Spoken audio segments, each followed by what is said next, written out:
this tutorial, let's take a look at a little bit of complex circuit to do bias point analysis. Now I have an amplifier circuit. So in this amplifier circuit, we can check. So it's already available design. I just took it. So in this design, we can take a look at whether this transistor is operating in active mode and whether the output position of this transistor is in the Q point or near Q point, and how the biasing happens here, and those details we can take a look at that. So those who haven't watched my previous video on bias point analysis, when we do bias point analysis, what we do is a circuit like this, in the static case, whenever it is switched on, we check what's going on in through different devices and component. We look for the voltages and currents and power dissipation from all those devices. So that is what we call a bias point analysis. So as usual, I'm going to use OrCAD Capture SIS tool in order to do this bias point analysis. So I will open okay, so I will put this side by side so that it's convenient for you to look at this one and work on both. Let me make it a bit smaller so that you have to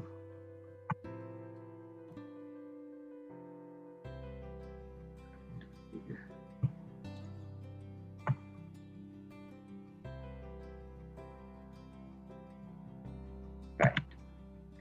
So as usual, I will start by considering you are a very basic user. So you go File, New and Project. So here you put a name for the project. So I will use some name and one. And remember that you always need to select Pspice Analog Mix AD over here. Otherwise, you can't do the simulation. And the location, I will select some location.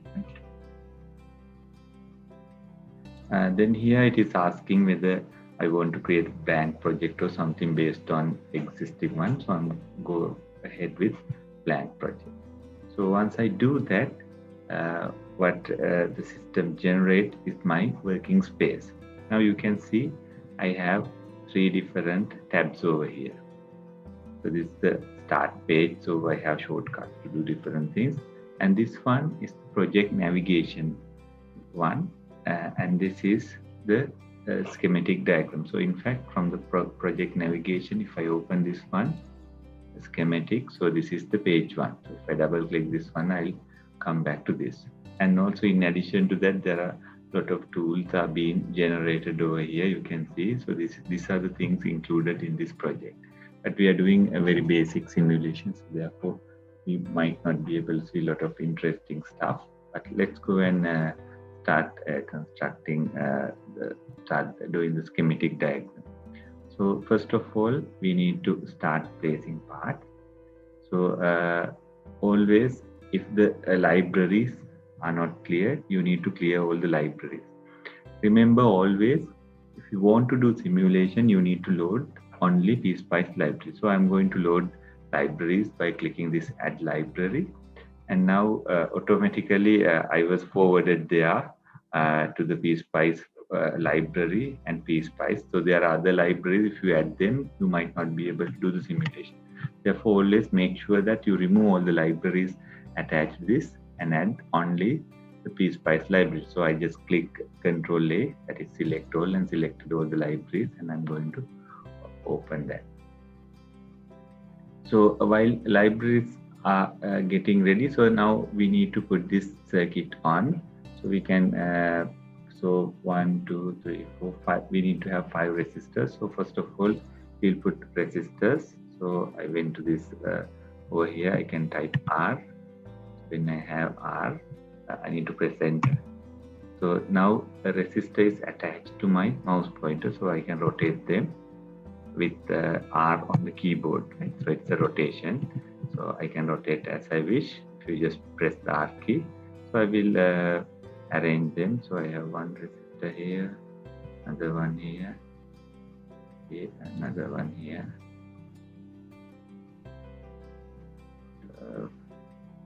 Okay, my next resistor will be here, and the next one I'll put it here. So I'm not going to do any changes. So the numbering and everything will remain there as it is. Now I want three capacitors. See, I'm getting capacitor, press enter. So that capacitor is attached to this. So I want one capacitor to attach here, and I'll rotate this with R, and one capacitor I want it to be here, and then I will press R, and then I need to have one capacitor here. Right. So then I want a power supply battery. It's a VDC.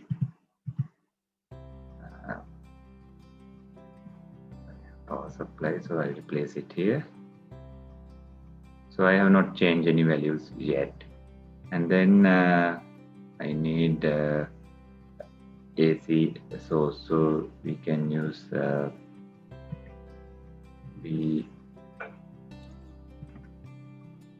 VAC is AC supply, or you can use V sine.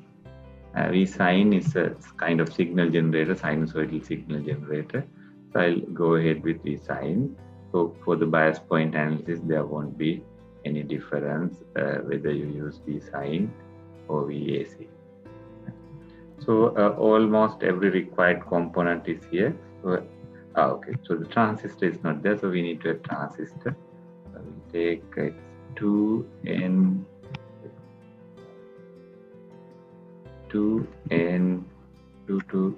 Okay, so I have this kind of transistor, so I will take that and we'll put it here.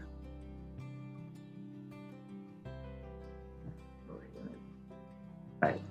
So then I have all the components that I need, and I have signal source and the power supply.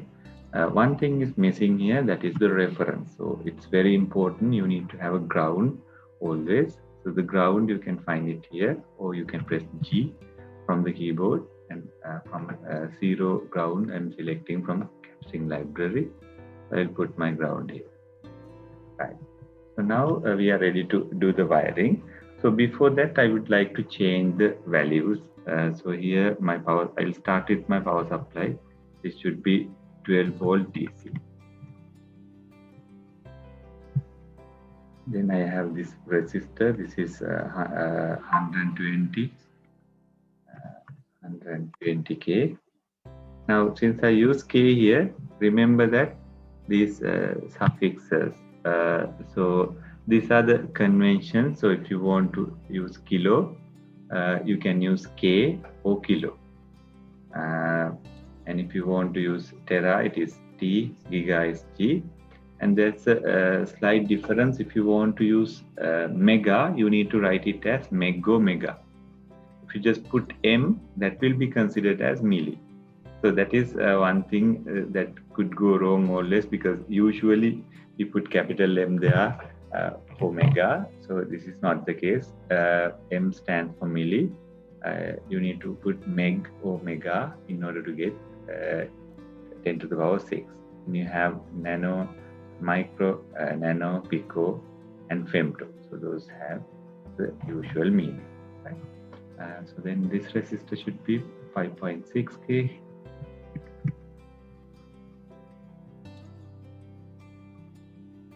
And then this resistor is again 5.6K.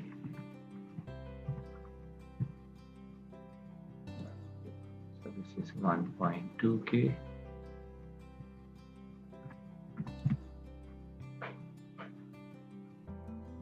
And this is 22K.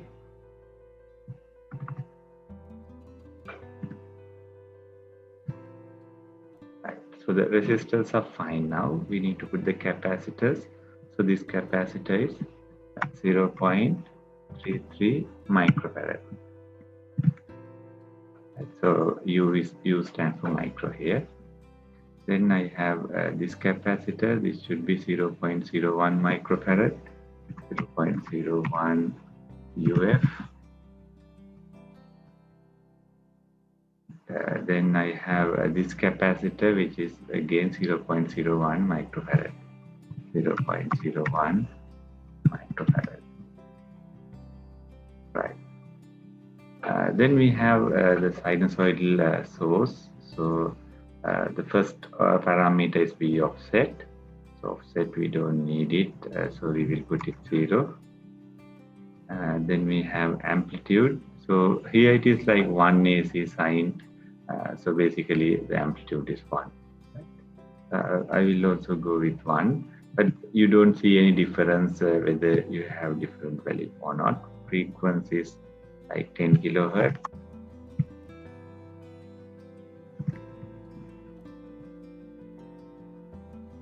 And AC, that is the shift, so that I'll leave it as it is. Okay, so then so before doing the wiring, so you can see here I have R1, R2, then this is R5. So the arrangement is kind of not in the correct order. So I want to change this numbering for different components in systematic way. So that you can do it automatically with Capture SIS. So first of all, what you need to do is you need to go back to the project window. So you might remember this is the project tab. So yeah, you select some top level one. So in that case, you will see this Annotate tool becomes active. So once you click it, you are getting different options, right? So these are the actions. The first of all, what I'm going to do is I'll select the action, reset part reference as question mark, right? So when I do this, what you can see here. So once I do that, you will see all the part numbering change to R question mark, R question mark, C question mark, R question mark, and so on. So remember that this one uses a mathematical engine to do that. So these are the references that uniquely identified each and every component. So with this question marks, they looks the same. So next thing is you need to change this one to numbers. So I will select again the project window. Then I select this my project name, and then I'm going to do Annotate again. So this is the tool. So when I get this one, now I'm going to do incremental reference update. So that reference update will be incremental from top to bottom and left to right. So I click OK. So when I do that, you should be able to see the numbers are assigned in kind of methodical way. Now I have R1, R2, and go to the next level. Okay, R3, R4, and R5. So this one is C1. So this is C2. Go to the next level, C3. Likewise, it's kind of a good arrangement now we have. So let's do the wiring. So to do wiring, you can select this wiring tool or simply press the W. So you're getting the wiring tool. So we start drawing the schematic, complete the schematic. So I put one wire here. Then I'm going to connect my power supply there. Then the same power supply I need to connect to the ground. This is my ground. And then I want to connect this one to almost everything down here.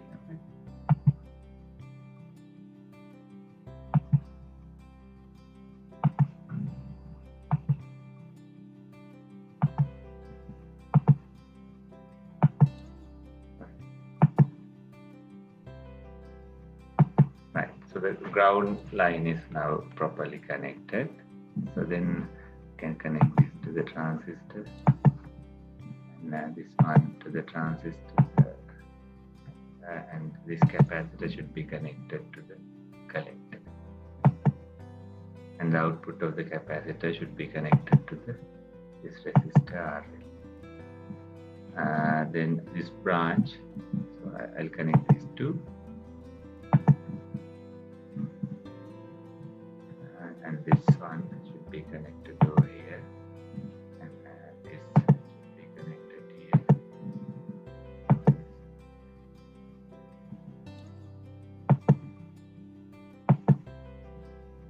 This one should be connected. Right. So now we have more or less the same circuit here. So I am going to maximize it. So then probably I will zoom in.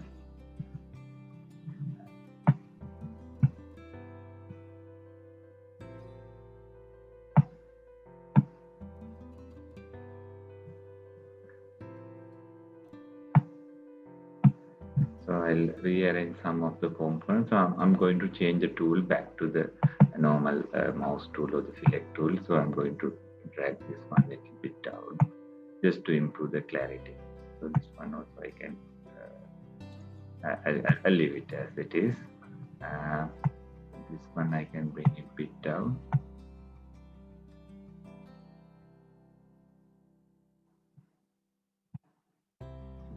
Okay.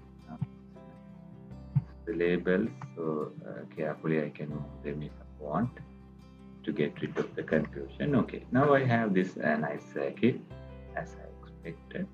So now look at this circuit. So this one is an amplifier circuit. So you might notice some of the things over here. So the voltage over here, if you're operating in the quotient point, it should be the half of the VCC. So this should be somewhere around 6 volts to get the maximum symmetric output, so that you can go plus 6 and minus 6 from this reference, right? So minus 6 is 0, plus 6 is, so that is how you get the output. And then this transistor, this has to be in the active mode. So when the transistor is in active mode, this junction should get forward bias and this junction should get reverse bias. So when this junction get forward bias, we know that the potential drop across that PN junction is 0.65 volts. And then the purpose of having this, the potential divider is just to make sure that you get the appropriate current towards this one, and you keep this one in active mode. And then having this transistor, it gives you real advantage. The current flows in this one will go through this one, and part will go towards this side, but no current will go in this side. So that is one advantage when you have this capacitive coupling. Right. So anyway, I'm not going to explain everything about this circuit. I'm just roughly wanted to explain what do we have. So now I'm going to do the bias point analysis. In the bias point analysis, again, what we're looking at is the voltages, currents, and power dissipation of two different devices and from different devices in a circuit. So we'll start with creating a simulation profile. So I'll go here. This one is create new profile. So I'll just put name the AMP1. It's just identifier, and I'll click create. So once I do that, I'm getting a new dialog box. So in this dialog box, again, you can do basically 4 different types of simulations with OrCAD. So I'm going to select again the most simplest one, which is bias point analysis. I'll click OK. So the system is now configured to do a bias point analysis. Now what I'm going to do is I'm going to run the simulation.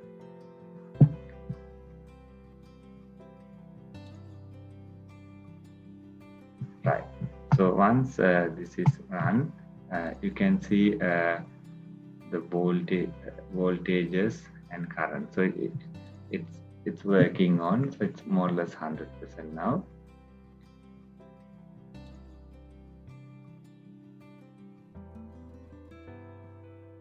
Right. So now you can see from these buttons, you can enable what you need to see.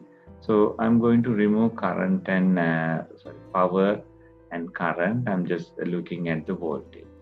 Now, if you look at this carefully, the working voltage over here is 6.65. Kind of all right. We would like to have 6 volts so that the output could be symmetric. And this is 6.65. That could be kind of all right. And if you look at this transistor, if you look at it carefully, this potential drop, it's about 6.5, right? So this junction is forward bias, and if you look at this junction, it's basically reverse bias. That means this transistor is working in active mode. So our requirement is basically satisfied. So we can take a look at currents also, how much amount of current that we take from this one, from the base, and you can see the amount of current flows through this one. So this current is like 4 microamperes, and through this one you get something like 85 microamperes. So it is so the current through this branch is pretty larger compared to current through this one. So that gives you the advantage when you, even if you change the VDC, there's no huge relationship between VDC value and the value of those resistors. So the potential divider will take care of everything when you have this kind of combination. The amount of current flow through the IB should be smaller compared to the current through this one, to the branch basically.